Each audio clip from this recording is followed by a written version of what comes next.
মঞ্চের সামনে আপনারা যারা হাজার হাজার মানুষ দাঁড়িয়ে রয়েছেন, আপনারা বিক্ষিপ্তভাবে না থেকে মঞ্চের সামনে এসে আপনারা সুশৃঙ্খলভাবে দাঁড়িয়ে যান। মঞ্চের সামনে যে হাজার হাজার জনগণ ঘোরাঘুরি করছেন তারা সবাই মঞ্চের সামনে চলে আসেন। কেন বাবা?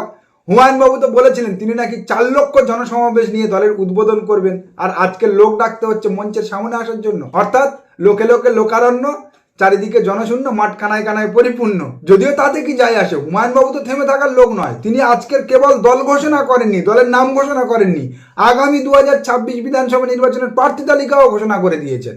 আমি নিজে আমার পার্টির চেয়ারম্যান হিসাবে আমি আমার পুরনো বিধানসভা, আমার হোম বিধানসভা 70 রেজিনগর এবং 71 বেলডাঙ্গা দুটো থেকে আমি লড়াই করব এবং জিতব ইনশাল্লাহ। পাশাপাশি পশ্চিম মেদিনীপুরের গ্রামীণ খড়গপুর, কারণ শহর খড়গপুরে একটা সিট আছে, সেটা আমরা নিশ্চয়ই পরবর্তীকালে জানাবো।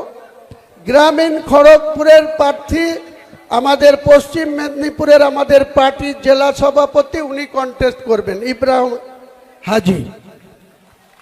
এবং 54 মালদা বৈষ্ণবনগর মুস্কেরা বিবি, উনি কন্টেস্ট করবেন 54 বৈষ্ণবনগর থেকে মালদার। হাত তুলে সবাইকে নমস্কার করে দেন।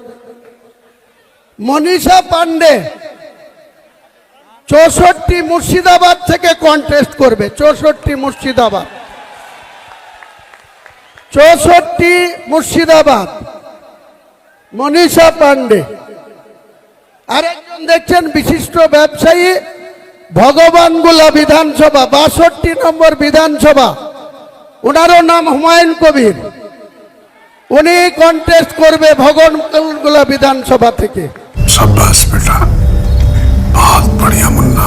দেখলেন তো হুমায়ুন বাবু কত অ্যাডভান্স। যেদিন দলের জন্ম হচ্ছে সেদিনই আগামী নির্বাচনের প্রার্থীও ঘোষণা করে দিয়েছে। নির্বাচন কমিশন যখন পারে ঘোষণা করুক নির্বাচন, আর সভাপতি সেক্রেটারি ওসব পরে দেখা যাবে। লড়তে হবে মশাই 294 আসনে, ভীষণ চাপ। এই জন্য তো আমরা বলি হুমায়ুন বাবু নামলেই একেবারে 90 কেন 190 আসনে জিতে যাবে। ড্যাং ড্যাং করতে করতে সবাইকে পিছনে ফেলে দেবে। এত আগে কেউ পেরেছে প্রার্থী তালিকা ঘোষণা করতে? বাম, বিজেপি, তৃণমূল কেউ পারেনি, উনি সবার আগে। হুমায়ুন বাবু বাবরি মসজিদ থেকে এখন আমার পার্টি, ধর্মীয় ভাবাবেগ থেকে রাজনীতি, এই প্রত্যেকটার মাঝখানে যে কতটা ব্যবধান, কতটা গ্যাপ রয়েছে, আজকের মশাই হাড়ে হাড়ে টের পেয়েছেন আপনি। এবারে বক্তব্য রাখবে রেজিনগর বিধানসভার আইএসএফ এর অবজারভার, আইএসএফ এর অবজারভার, যে হুমায়ুন কবিরের আদর্শে উজ্জীবিত হয়ে अच्छा, তার ছায়াতলে সামিল হয়েছেন। গোলামকে ডেকে নিচ্ছি। নবাবের গড়ে নতুন এক নবাবের আবির্ভূত হয়েছে, আপনারা দেখতে পাচ্ছেন। আর সেই নবাবকে নাথুরাম গোডসের, সাভারকারের অবৈধ সন্তান, আরএসএস এর দুর্গা মমতা ব্যানার্জি মিথ্যা সেকুলারের অজুহাত দেখিয়ে অপমানিত করে দল থেকে সাসপেন্ড করেছে। अभी बदत है भाई, अभी बदत है। अभी तूने गाड़ में उंगली किया ना, अभी बदत है। তো লাও ঠেলা সামলাও, শুরুতেই গোয়াল ঘরে মুতোমুতি। আইএসএফ ভাঙিয়ে যোগদান হচ্ছে কোথায়? হুমায়ুনের দলে। আই হ্যাভ এ গভীর কোশ্চেন। এটা দেখার পরে কি ওই হুমায়ুনের জোটের খোলা দরজা দিয়ে ডাইভ মেরে আগামী দিনে নওশাদ সিদ্দিকী উন্নয়নের পার্টির হাত ধরবে জোটের জন্যে? তো সে তো নির্বাচন এলে দেখা যাবে। তো শুনলাম আবার নাকি মিমও কিছু যোগদান করেছে আজকের এই হুমায়ুনের নতুন দলে। বলেছিলাম না হুমায়ুন পশ্চিমবাংলায় নতুন দল খুললে আদতে একটা অশ্বডিম্ব পারবে। আজ তা মিলে গেল, প্রমাণও হলো। কারণ এই যে এক অংশের পশ্চিমবাংলার ছাঁট মুসলমান যারা নিজেদেরকে বিপ্লবী ভেবে এই বাংলাদেশের নতুন তরুণ প্রজন্মের মতো নিধিরাম সেনা হয়ে লাফালাফি করছে বেশ কিছুদিন ধরে, তারা আগে ছিল মিম্বা আইএসএফে, বর্তমানে যোগদান করছে হুমায়ুনের দলে। সেই চিত্র তো আজকে দেখা গেল। অর্থাৎ নতুন মত পুরনো বোতলে। আর এমন ছাঁটমাল আপনি প্রত্যেকটা সম্প্রদায়ের মধ্যে পাবেন, প্রত্যেকটা জাতের মধ্যে পাবেন। তারা লাফালাফি করে নিজেদেরকে বিরাট বিপ্লবী ভেবে। আজ এ দলে তো কাল ও দলে, কেউ নতুন দল খুললে আবার তার দলে লাফিয়ে পড়ে। কিন্তু এই দল ঘোষণা করে সঙ্গে সঙ্গে আগামী 2026 বিধানসভা নির্বাচনের প্রার্থী ঘোষণা করে হুমায়ুন কবির প্রমাণ করে দিল তিনি রাজনীতিতে কেবলমাত্র একটা দল খুলেছে ছেলে খেলা করার জন্য। সকল ভাইদের উদ্দেশ্যে আমি বলছি, অনেক মন্দিরের খেলা তোমরা করেছো। আজ আমরা এই বাবরি মসজিদ তৈরি করে মন্দির মসজিদের খেলা শেষ করতে চাইছি। আমরা চাইছি দেশের উন্নয়ন। আমাদের জেলায় যেমন কলেজ, যেমন হায়দ্রাবাদ ব্যাঙ্গালোর লেভেলের হসপিটাল তৈরি হবে, তেমনি প্রত্যেকটা জেলায় আমরা শিক্ষা প্রতিষ্ঠান এবং এই ধরনের হসপিটাল তৈরি করতে চাইছি, যেটা এতদিন পর্যন্ত সরকারের করার কাজ ছিল সেটা সরকার করে উঠতে পারেনি। আচ্ছা, আপনারা সবাই সাথে থাকবেন। গাড়ি স্টার্ট কর। ওরে বাবা, এ তো দেখছি দুধের বিচি খেয়ে মঞ্চে উঠেছে। একদিকে বলছে আমরা মসজিদ করে মন্দির মসজিদ খেলা শেষ করতে চাইছি, আবার আরেকদিকে বলছে আমরা চাইছি উন্নয়ন, স্কুল কলেজ হাসপাতাল। তা বাবা, যদি স্কুল কলেজ হাসপাতাল উন্নয়ন করা তোদের একমাত্র লক্ষ্য বা উদ্দেশ্য হয়ে থাকে, তাহলে আগে মসজিদ করতে গেলি কেন? আসলে এই নির্বাচন ঘোষণার আগে প্রার্থী তালিকা ঘোষণা করে হুমায়ুন যেমন নিজেকে বালখিল্য করে ফেলেছে, তেমন তার দলের চামচারাও উন্নয়ন না মসজিদ কোনটা বললে আসর মজবে তা গুলিয়ে ফেলেছে। হরিরামপুর বিধানসভা, হুমায়ুন সাহেব আমাকে হরিরামপুর বিধানসভার দায়িত্ব দিয়ে আমাকে যে উপকার করেছে আমি অনেক সৌভাগ্যবান মনে করছি, এবং এটা একটা টিএমসির ঘাঁটি। উক্ত টিএমসির ঘাঁটিকে কিভাবে ভাঙতে হয় তার জন্য যুদ্ধ করব। তার জন্য যদি আমার জীবন চলে যায় সেটাও দিব, হয় জীবন দিব আর না হয় জিতে আসবো। कौन है ये लोग, कहां से आते हैं?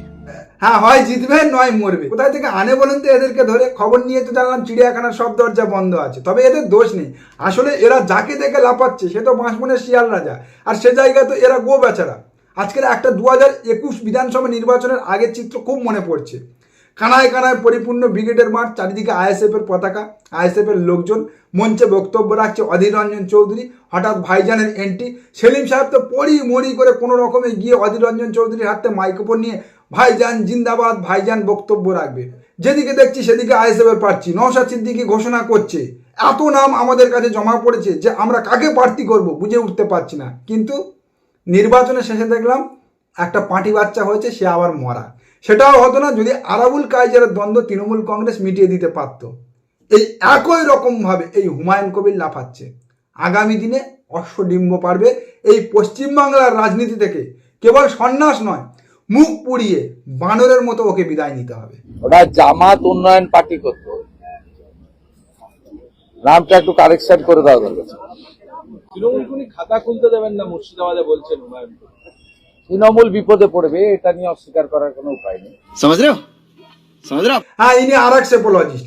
যবে থেকে ইনি ভারতীয় জনতা পার্টিতে এসেছে তারপর থেকে প্রত্যেকটা নির্বাচনে ভারতীয় জনতা পার্টির আসন কমেছে। কোন রকমে উনি জেনারেটর বন্ধ করে নিজের মুখটা বাঁচিয়েছিল 2021-এ। না হলে এতদিন ওনাকে টিয়া পাখি নিয়ে বসতে হতো ভিক্টোরিয়ার সামনে। মনে কি লাড্ডু না ফুটছে? হুমায়ুন দল খুলেছে, মুসলিম ভোট ভাগ হবে, এখন থেকে জামা প্যান্টের মাপ দিই, 2026-এর পর নবান্নের 14 তলায় বসতে হবে। প্রথমে ইডিসিবিআই নিয়ে খানিকটা খেলেছিল, এখন ইডিসিবিআইকে গালাগাল করে। তারপরে এসআইআর তো ঝাড়ের মাস ঘরে ঢুকেছে, মতুয়া ভোট মায়ের ভোগে চলে গিয়েছে। এখন হুমায়ুনকে নিয়ে লাফালাফি করছে। হুমায়ুন ভোট ভাগ করে দেবে, আর সেই ভোট ভাগাভাগি হলে উনি হিন্দু ভোটে নবান্নের 14 তলা দখল করবে। বাংলাদেশের জামাতি কালচার পশ্চিমবঙ্গে ঢুকছে, এতে ইসলামিক মৌলবাদ কট্টরপন্থীরা উৎসাহিত হচ্ছে, এবং বিশেষ করে মুসলিম দিদিরা, বোনেরা, কন্যারা তাদেরকে যে ধরনের বাংলাদেশ পাকিস্তানে যে ধরনের অধিকার কেড়ে নেওয়া হয়, পোশাক থেকে শুরু করে নানাভাবে এই জিনিসও পশ্চিমবঙ্গে আমদানি করার চেষ্টা আপনি করছেন। একটা দুটো নয়, এনার সবকটা তার কেটে গিয়েছে। বিহারের মুখ্যমন্ত্রী নীতিশ কুমার, ওনাদের এনডিএ জোট শরিক দলের মুখ্যমন্ত্রী নীতিশ কুমার ডাক্তার মুসলমান বোনের হিজাব ধরে টান মারছে, আর ওনাদের কেন্দ্রীয় মন্ত্রিসভার মন্ত্রী গিরিরাজ সিং বলছে ঠিক করেছে। नीतीश कुमार ने सही किया, वो रिफ्यूज करे या जहन्नुम में जाए। আর উনি এই পশ্চিম বাংলার মুসলমানদের ওপরে মৌলবাদী বাংলাদেশি মৌলবাদী কালচার চাপানোর জ্ঞান দিচ্ছে। বলছি শুভেন্দুবাবু একটু চিরতার জল খান, মাথার ব্রেনটা ঠান্ডা হবে।